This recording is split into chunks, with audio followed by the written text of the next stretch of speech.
Hello, welcome to another UTS Startups Confessions.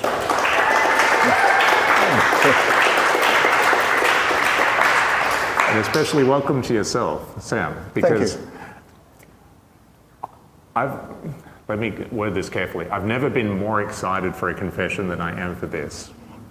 And you'll find out why, because my whole life... I prefer some lower expectations. It's the key to happiness in life.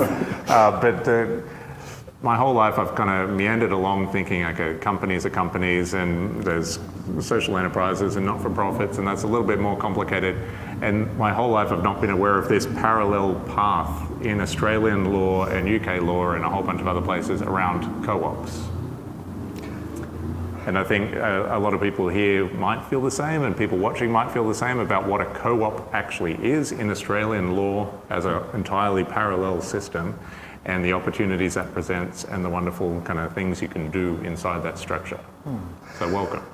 Thank you. What is a co-op? It's partly our fault that you don't know, and we've been too quiet, we don't blow our trumpet loud enough. But co-ops and companies, we've been around for the same sort of time, 150 years roughly, and but we've always had a sort of separate legal structure, a separate setup, separate way of working, and in some ways we think of ourselves as the original social enterprise. We've always had concern for the community and a business and a social purpose, so yeah, I'm looking forward to talking about it and explaining it to everyone. Okay, so take us down this kind of rabbit hole. What is a co-op? It's not a rabbit hole, Murray, but we're just, in one way, we're just another organisational structure you can choose. Company, association, partnership, co-op. So in one way, we're just a structure, but in several ways we're fundamentally different, and I think, you know, the best way to organise and to do stuff and to make money and do business. So we have, in that separate structure, the first thing we have is a globally agreed set of values and principles about how we operate. So no other structure has that sort of framework. Some of those principles are concern for the community, cooperation, working together, autonomy and independence, democracy. So we have a framework for how we operate. It's agreed globally, but legislated in Australia and everywhere else in the world. Okay, so take us through those four things again so it's super clear. Oh, that was only one. So okay. Yes. So one of our differences is the values and principles framework. The second is that it's a global family of support. Co-ops are required to support each other and help each other.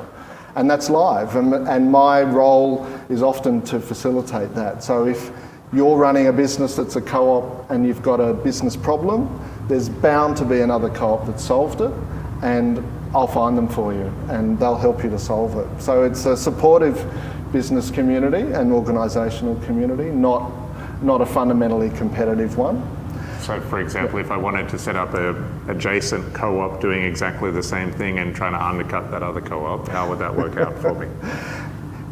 That could be a bit challenging. Co-ops don't generally go out to defeat each other.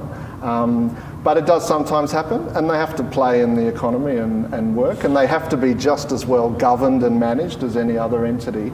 So yes, co-ops fail, co-ops compete in the same way. They try not to. Yes, they try not to, and a lot of them support each other, and the big guys help the new guys, the smaller guys. So I can find a big co-op who's done lots of the things that your new organisation, your new co-op's done, and they'll genuinely help you. And if they don't, they'll be in trouble with me. So, but they definitely do, and it's a live family of support. I guess the other two key differences, we're fundamentally democratic. So it's one member, one vote. Instead of one shareholder, you know, a vote for the number of shares you have, it's one member, one vote. So it doesn't matter how many shares you have in the co-op or how important you think you are, or whether you're the CEO or the chair, as a member, it's one member, one vote. So you have to, it's really attractive, that structure, for many projects, but it might not work for all projects. But it's a democracy, a co-op. And the fourth one is active membership. So in a co-op, members have to be active to support the co-op. So they can't just be sort of passive investors sitting back and taking profits. They need to be doing something to support the co-op. So that might be supplying the co-op with produce. That might be purchasing from the co-op. That might be working in the co-op or living in the co-op. But something you do more than just pay a fee or invest money, you need to be actively supporting it. Okay, so you don't end up with all these members that don't engage with AGMs or other things. Yes. Every member is actually engaged actively. You can stay a member for a while if you're not active, but you lose your vote. So, and then after a couple of years, you won't be a member anymore. So that's how it works. But activity gives you the vote. If you're engaged with the co-op, it's an informed vote, is the theory. So you've got the right to vote if you're supporting them working in the co-op. Okay, and for those that may not know, what are some kind of most common examples of co-ops, especially around Australia? And why do they work? There was a study a while back that 80% of Australians are members of at least one co-op, but only 20% realise they are. And it's a terrible statistic from my point of view. But well, the building that we're in, the co-op bookstore. Yeah, it used to be the co-op bookstore, but Yeah. I guarantee no one coming in and out really understood what a co-op actually was. The co-op bookstore, it's a sad tale in the end, but it was the biggest co-op in Australia for membership because you paid $20, I think, for the shares, and it was lifetime membership. And anyone as old as me who went to university was a member because you got your books there. Now it's, things are all different. But the end was sad, but the co-op was a fantastic co-op for decades. So that's probably one that people are members of. But there's lots of different industries. Obviously in agriculture, there's still a lot of cooperative enterprise, but there's a lot of new movements, community buyouts, where people are purchasing the pub or the store in their town because it's leaving the town and they're wanting to secure that service, that asset. That's a big movement at the moment. There's a lot of activity in the service industries where employees are becoming the agency. So say in home care, where instead of them getting $25 an hour and the agency gets $25 an hour, they're becoming the agency, paying themselves more, charging their clients less, and having control of their of where they work. Why work for someone else when you can work for yourself? You had me at buying out the pub. The rest sounds good as well. There's probably tax benefits and other benefits that come from this. Certainly. So there's some tax benefits for cars. We're largely treated as companies from the tax perspective. But if you can structure it so that 90% of your income comes from your members, then when you share profits back to them, that's a tax deduction for the co-op's income tax. So the principle is that you can't be taxed if you're just getting money from yourselves and giving it back to yourselves. That's not a taxable thing. So if you set it up right, it can be really tax efficient in that way to share profits. So instead of having a company where the company is paying company tax on sales to people, you could, in theory, take the money in and pay a profit back out to the members without that being taxed or taxed as a dividend. It just reduces the tax bill of the co-op. So, but if you gave all the profits back, yes, the co-op would pay no tax. Yeah. Okay. And the agricultural ones, there's differences in land tax in New South Wales. Yes, that's right. So if you have a co-op that owns land in New South Wales and it has an agricultural element to its operations, then you can secure a land tax exemption as well. But that's only in New South Wales. So. Okay. And I'm not seeing a lot of agricultural people here, but hopefully online. You never know. You never know. No, that's right. Sydney's getting Sorry harder. to prejudge. But like, where do you see this fitting in with because every second person I meet is enthusiastic about social enterprises and kind of impact-driven companies, and not really, I think, aware a lot of the time of co-ops and the history of them. Would you say this has been a kind of, or effectively a social enterprise structure that's been extremely well considered and developed over the years, but maybe needs a resurgence? It's just an option for your startup is the first way I look at it. I mean, I studied here at UTS not that long ago in management, and co-op wasn't mentioned once. It's not in the textbooks. It's not there, but it's one of those organisational structures you can choose in Australia. And why is it not there? That's the first problem. I guess I'm here to sort of just put it on your radars. Consider it as an option. It's not going to be right for every project, for every problem you're trying to solve, but it could be really powerful for some of your projects. If you give your customers, if you make them the members of the co-op, they've got a say, a vote in how it's run. That's a powerful way to build a customer base, and one way that you can do it. And it is, co-op law and the way co-ops are structured does reflect more than 100 years of sort of knowledge of experience and how it. So when you look at co-op law, it's rich with that sort of understanding. So, it's fantastic to see the social enterprise, movement blossom. It's great, and many of our co-ops, but not all, would qualify. Are social enterprises as well. So we feel part of it, but we've also, we've been around for a long time, and there's lots of different other ways. So I deal with every type of industry. We've got a video game development co-op. We've got cycle couriers who whiz around here. We've got tugboat crew who are in a co-op. Every day I'm talking with different industries, and it's applicable in many, many places. Is there an education co-op? There has been. There's schools, there's hospitals. I haven't seen a cooperative university yet, and it probably has to be federally regulated, so it's probably not possible. But there certainly are schools and other such institutions. Yeah. Okay. I think, so this is UTS Startups Confessions, so we need a confession or two. Can you think of a time you've seen behaviour in a not-for-profit, so like limited by guarantee company, that maybe is not the outcome that people would expect from a not-for-profit, that a co-op might have had a better result with? Yeah, the example that sticks in my mind was our son was in a karate school, and it was structured as a not-for-profit, and the sensei would encourage us to do fundraising barbecues for the not-for-profit karate school, but he had a very fancy car, and we had there was no way to get any information about the not-for-profit. We weren't members, we were just customers of it.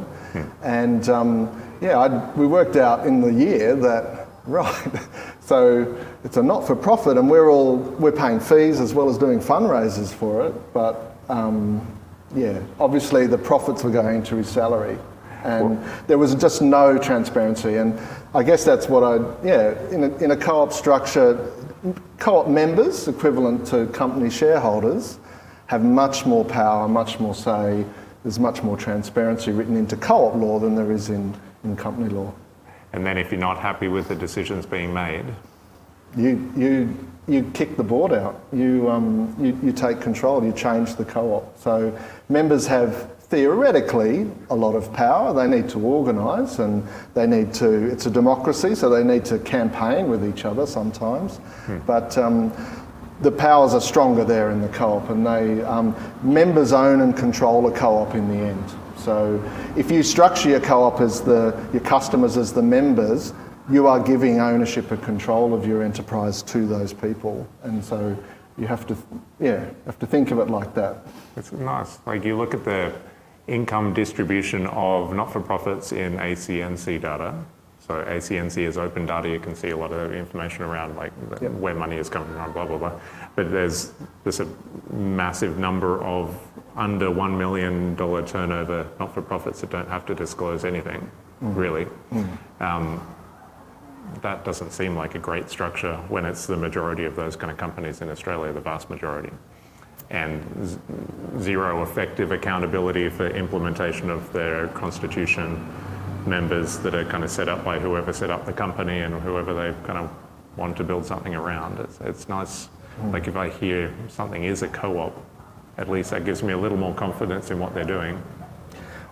In some ways, we're like public companies. So, and that's why, public companies just have limited at the end, co-ops just have limited at the end. And in some ways, it's a connection to that being more public. You can access information about a co-op. There's a public register, and you can access it wherever they're registered. So, I never thought about that. Sorry for another kind of stupid realization moment, but they're proprietary. It's not proprietary. Yeah, co-ops are not proprietary. Yeah. Okay, so it's limited.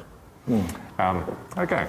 But sorry, liability is limited. So members have limited liability, like shareholders in the company. You might lose your share capital, but you won't lose your house if the company goes bankrupt. Same in a co-op. A member might lose share capital if there's shares, but they've got limited liability. So it has that same protection. Okay, so I feel like this is like an area that I can see people Googling and starting to get excited about things. But hope so. Could you give a picture of what people need to set something up in like minimum kind of member requirements and things like that, and then maybe some steps that people can start to take to better understand what they need to do? Yeah, sure. So basically in Australia you need 5 members for a co-op. So it is a group enterprise, and you can apply for an exemption to that, but it's not very often given. So you have to think of it like a group enterprise from the start. We have a lot more information on our website and others for more detailed information. You can't really set one up quickly, like a company just buy one off the shelf tonight. You can't really do that with the co-op. You need to get the constitution approved and then hold a meeting to form a co-op. So they generally take a little bit longer. Quickest I've helped with is maybe a week, and then sometimes much longer. So it's a little bit, when it's democratic, you've got to think about how you make decisions and how you're going to make decisions together. So that's, it generally takes a little bit more thought. But who approves the constitution? So we're still, while we've got consistent law across Australia, the Cooperatives National Law, similar to the Corps Act, we're still regulated by states and territories. So all the states and territories have adopted identical law. It's a classic Australian, over-governed Australian solution. So it's simple now. You operate across the country under the same law, but we have 8 regulators. So depending where you register your co-op. In some ways that's good because we can encourage them always to improve by saying look what the other regulator's doing, you can do better. When you're under the Corps Act, it's one regulator and you're stuck with ASIC. So in some ways it's better, but it can also be a little bit clunky with the tax office and banks and stuff because we're not federally regulated. Okay, but there is a part of each state government that will look at your constitution proposed and figure out if it's legit. That's right. Yeah, in New South Wales, it's the Department of Fair Trade. Okay, which obviously doesn't happen in companies. Yes, that's right. Yeah. Okay. It sounds like a wonderful thing. And it also sounds like a wonderful organisation that you're running. Yeah. Sorry. Can I? $20? Was that's all? Yeah, that'll do. So tell us to wrap up a little bit about the Co-op Federation. Yes. And the kind of work that you do and how you can help people in starting things up and running well. So I really just came into it from being a member of a food co-op down on Enmore Road. That's how I got into the co-op sector, and then I got more interested in the model as a way to get things done. The Federation is a peak body that's who I work for, sorry. It's a peak body for cooperatives. We've got 196 member cooperatives today. across all industries. So yeah, fishing, childcare, housing, cycle couriering, tugboats, solar energy, wherever that structure's found. And my job is just to support them and help them. They pay a membership fee and that keeps us afloat. There's 2 employees, so me and Molly, and we work hard to support them and connect them. And so we run conferences, we do governance training specific to co-ops, strategic planning. We help people start new co-ops, help people to close old ones and everything in between. It's a great job. I pretend to be an expert in all these industries every day. One day I'm a fisherman, the next day I'm expert in childcare, etc. But no, it's really diverse and interesting from that perspective. We've been running an incubator program in the city in the last few months, and the last one is Monday week. So if you want to come and talk more about and find out more about co-ops, you can. 4 o'clock Monday the 27th of May.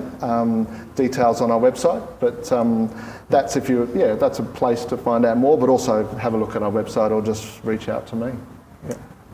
I love the idea of all these co-ops being founded by, like, probably in most cases, groups of people that are either fed up and want to do something about it themselves as a group, or want to just come together and work together and negotiate better supplier prices or sale prices or things as a group of companies or whatever else. And this people setting up structures to work together better and have accountability and transparency and all the wonderful things that come with it. Yeah, a lot of them were set up in pubs. It's a few people, 5, 10 people getting together. That's a lot of that history. Sometimes it's businesses forming co-ops together as well. So not just think of it as people, but it can be a group of businesses wanting to do something together productively. So that's common too. I mean, my federation is a co-op, of course, so we're structured as a co-op. I was going to ask, but I thought it might be awkward if it wasn't. We are, and so we're a not-for-profit cooperative, but our members are cooperatives, so they all have one vote in us to tell us what to do and where to take the organisation. But we've been around for decades, and they're sitting there in the background supporting cooperative enterprise. It's a beautiful thing. If you remember nothing else from this, the Co-op Federation, if you search for that, it'll come up. Yep. And 27th of May event coming up. It sounds like a wonderful thing to join as well. But I think we started the journey for a lot of people. We're going to turn off the camera now, as we do each week, and go into private Q&A. So now the kind of real confessions come out about the juicy things that you've seen inside of different things. But for now, please join me in thanking Sam Byrne from the Co-op Federation.